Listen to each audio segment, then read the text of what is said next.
What's up, guys? Welcome to my Stranger Things Season 4, Volume 2 review. And if you haven't checked it out already, I have a spoiler-free and spoiler review for Volume 1 of Season 4. The first 7 episodes, is it? Go check those out if you haven't. They're up on the same channel.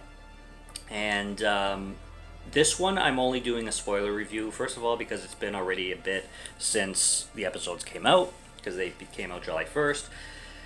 And I'm sure everybody's got to them already, and it's also only 2 episodes. And if anybody's already seen Season 1, or not Season 1, Volume 1, sorry, and have been interested in Volume 1, I'm sure they've seen Volume 2. So we're just doing a spoiler review for the last 2 episodes, Papa and the Piggyback. The thing is, there's not like a whole explanation to say on either of them, really, because both are very grounded in what they're trying to do. We have Papa, which is basically an introduction and a lead to a massive brawl. And then we have the Piggyback, which is a massive brawl. And we're talking 2.5 hours for one episode, so I find it funny how they did that. I don't know how I feel about it. Just to quickly touch on, I don't know how I feel about them releasing 2 volumes and having one volume 7-hour-ish episodes, and then volume 2 having 2 really long episodes.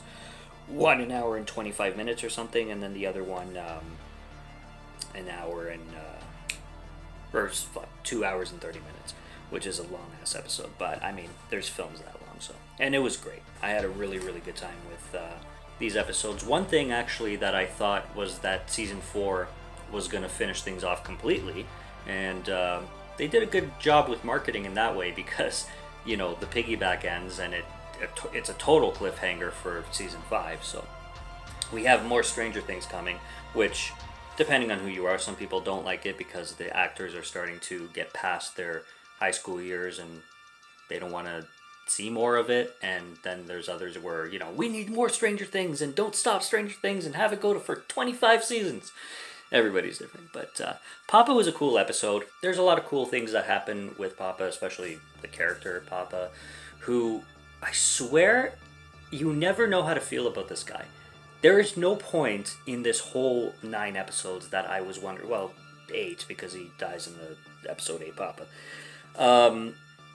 where I didn't know what to feel about. Like, is he good or is he bad? Like, is he the hero or is he the villain? They never really, hopped back and forth on how you're supposed to feel about this old dude who's genuinely, in his heart, you can tell that he, in whatever way, whether he knows he's doing good or whether he's a twisted old fuck, wants to help 11, and he thinks, or in his own brain, he really knows or believes and is convinced, basically, that he's doing what's best for 11. And the whole full circle thing with number 1 or one or whatever, or Henry or Vecna or whatever you want to call him. Vecna. I love the name. I always use Vecna, even though, like, technically Vecna, that name only came from the character in that Dungeons and Dragons game that Eddie in Hellfire used to play. But Vecna is a cool name for the main villain. And I like the visions that Nancy got. Natalia Dyer, that's why I got confused. The actress is named Natalia Dyer, playing Nancy. I really liked the conversation between Mike and Will in the RV, or the van, that they're taking to go find 11, and Will really drives it into Mike's head. Or is it the other way? No, yeah, Will really drives it into Mike's head that because he's so petrified of losing 11 once 11, or Elle, realizes that she doesn't need Will in her life anymore. And this is like his biggest fear, because of a lot of things in season 4 that led up to it. But it's also kind of just his insecurities alone, because he doesn't necessarily have a reason to think that Eleven is going to leave him once she's done with him, but it's certainly something that we've all felt before. Like, you know, people change. Even Max and Lucas's character in episode 1 touched on that, where Max straight up said, people change. I've changed. It's just the way it is. I think that was really impactful in that like brief minute-long discussion. And this discussion between Will and Mike, and specifically Mike's insecurity, really kind of bookmarks those two situations where they touch on the fear of losing another person. So I thought that was cool. The arguments between Papa and Eleven, and the tensions that they have, again, like, I don't think I've ever seen a situation like this where it's literally back and forth and back and forth. Papa's being good, Papa's being evil, Papa's being good, Papa's being evil. That it's just, it really leaves you on a dilemma. It's like, what is this guy's motives and intentions? And I think they did it brilliantly. I really, really like that aspect. And then there's a savage moment with Elle, and that's when Papa's dying. And Papa literally just looks in her eyes and like says, like, do you understand that I just wanted the best for you? Do you understand my intentions? And he just wants her to say it and admit it, and she doesn't. I found that really savage, like uncomfortably savage. Like, she didn't even, like, because she was so hurt by him, she didn't even have the want or desire to even say it on his last breaths. And she just, like, puts something in his hand, or puts his hand down or something like that, and walks away. I was like, that is brutal. That's sad. Like, that was a sad moment. I didn't think she was doing anything heroic in the slightest.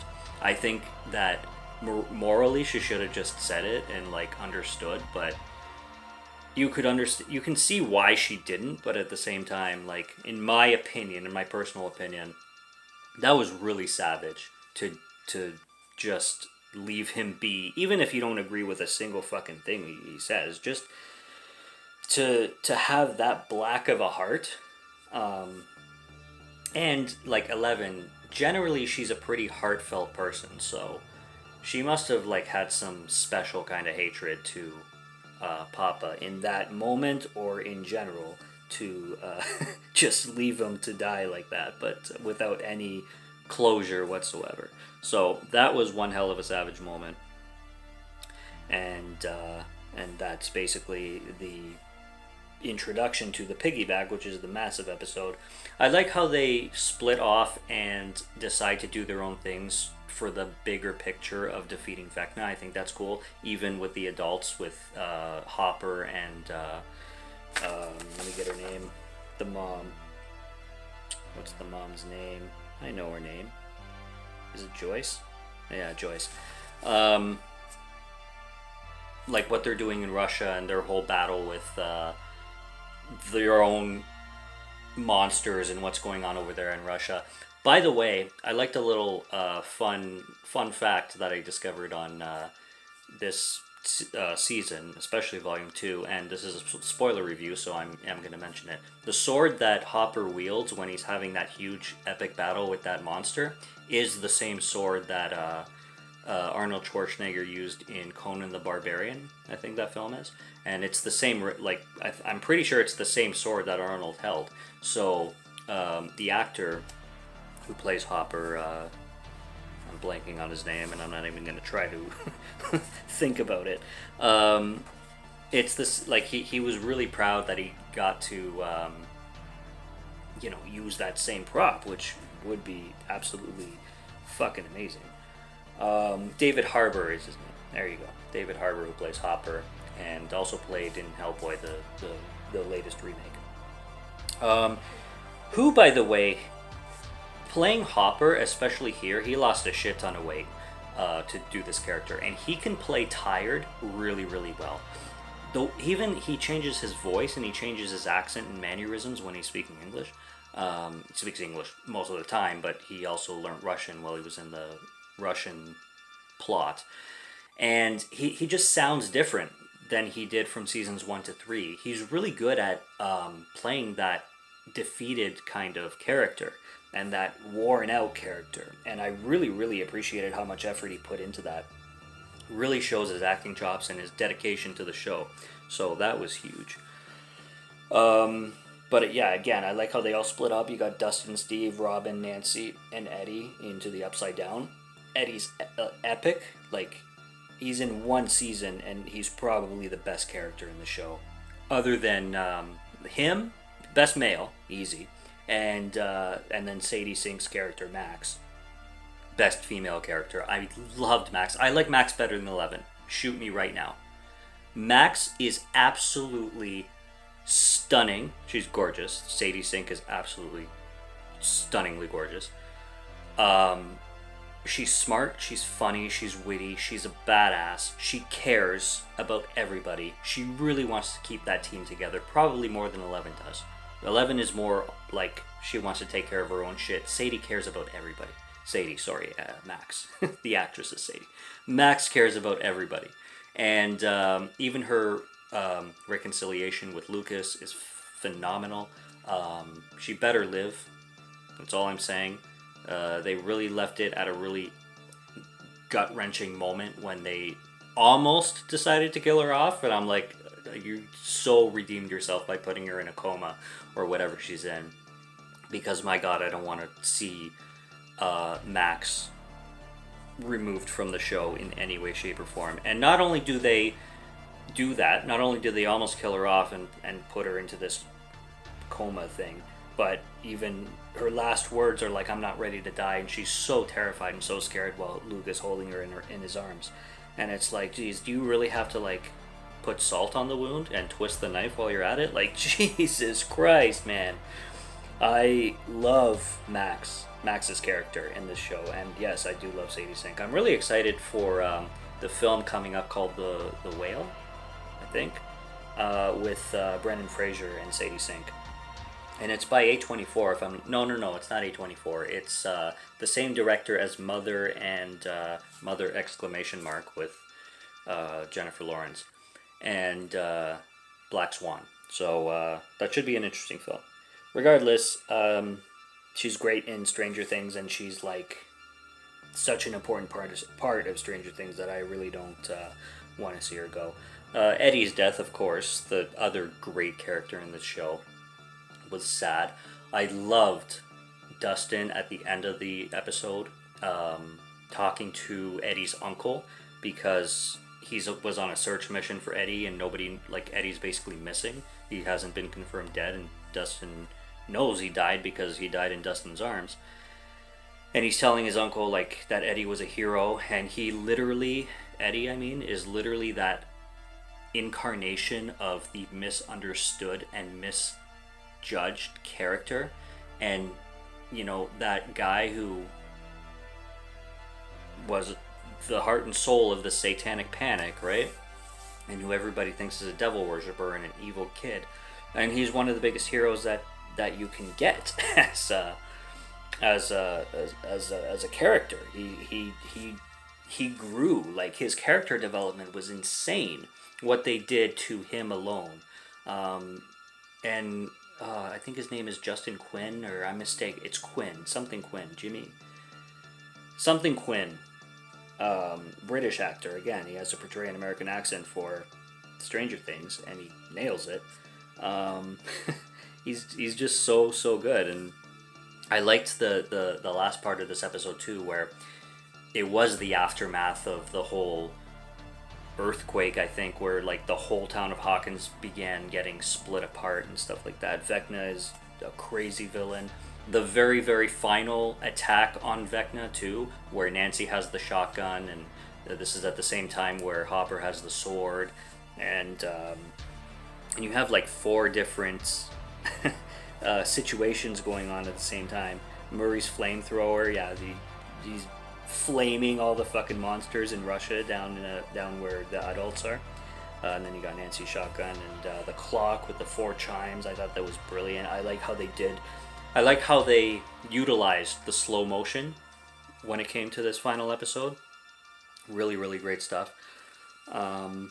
And of course they build it up to a clear season 5 and clear direction on season 5.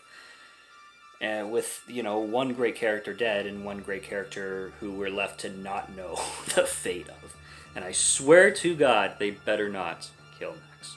That's all I'm saying, and that's all I need to leave Max on. And did I say how much I like Sadie Sink? Yes, I did. The Jason too. Jason character.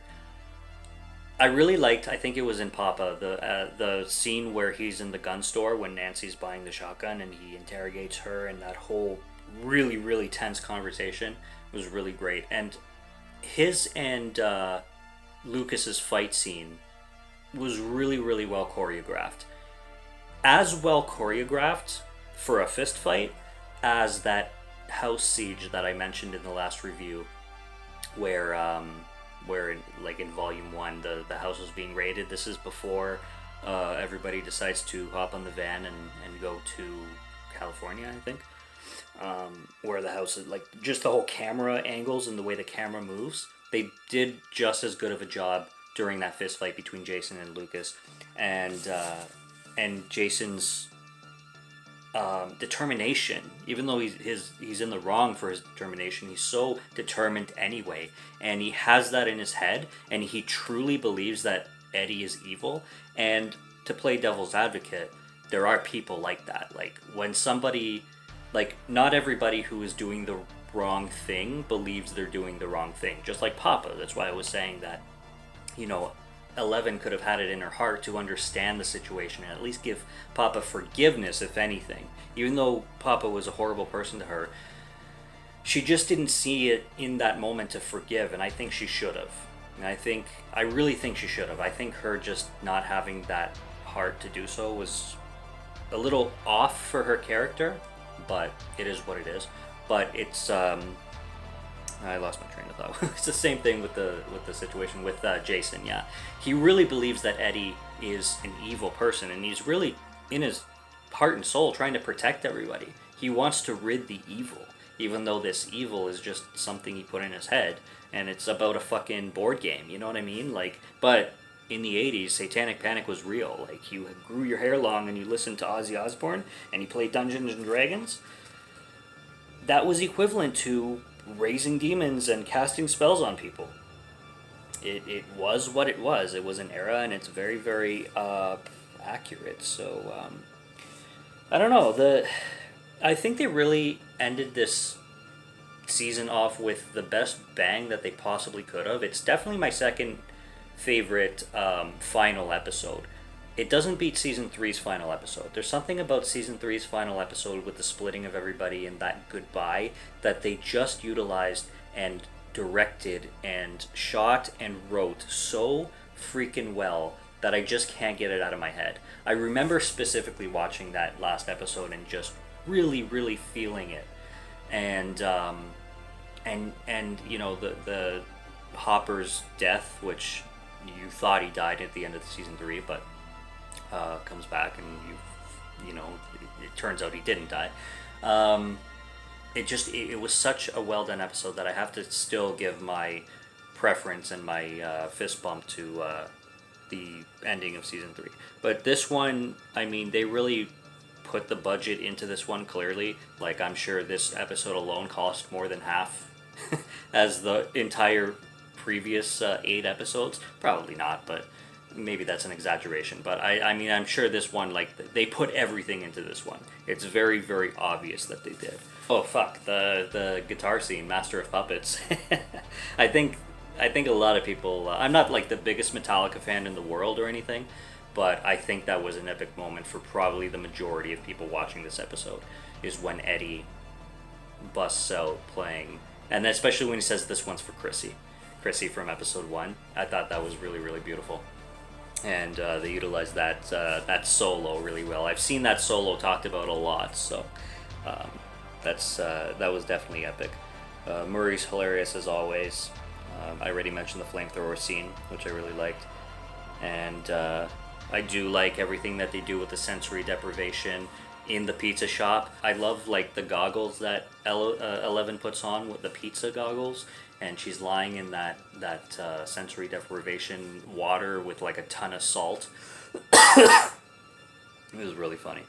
And then you have that moment between Jonathan and Will has his own demons his own insecurities, I should say, to fight. And there's that brother on brother kind of dilemma going on. It was neat.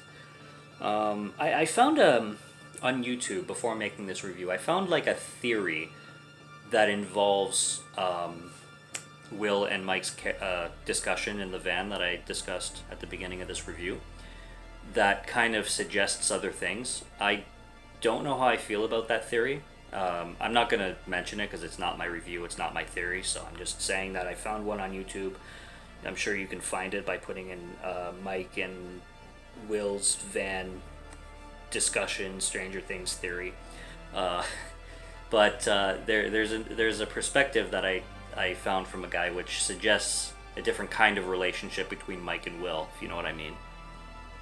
And I don't know, it kind of just, I didn't see that at all. So when I heard it, I'm like, you saw that? I didn't, but it's a theory nonetheless. I mean, it works. I just didn't see it myself, and I don't think that, I just didn't see that. I didn't see it, that's not the interpretation that I would get from the motives of that. But who knows? Who knows? Maybe the writers, that's exactly what they wanted it to be. So, but that's all I got. I don't really want to keep this going on forever. That's the last 2 episodes of Stranger Things. They were good. They were great, actually. They were superb, amazing, stupendous. But I give my preference to the finale of season 3 for sure. So agree with me or don't agree with me. It's just my personal opinion. Hope to hear anybody else's. Subscribe to Morgan Film Fan if you like to listen to my voice or if you like my film reviews. I'll be back with more when I can. Check out my content, subscribe if you like it. And until next review, take care and cheers.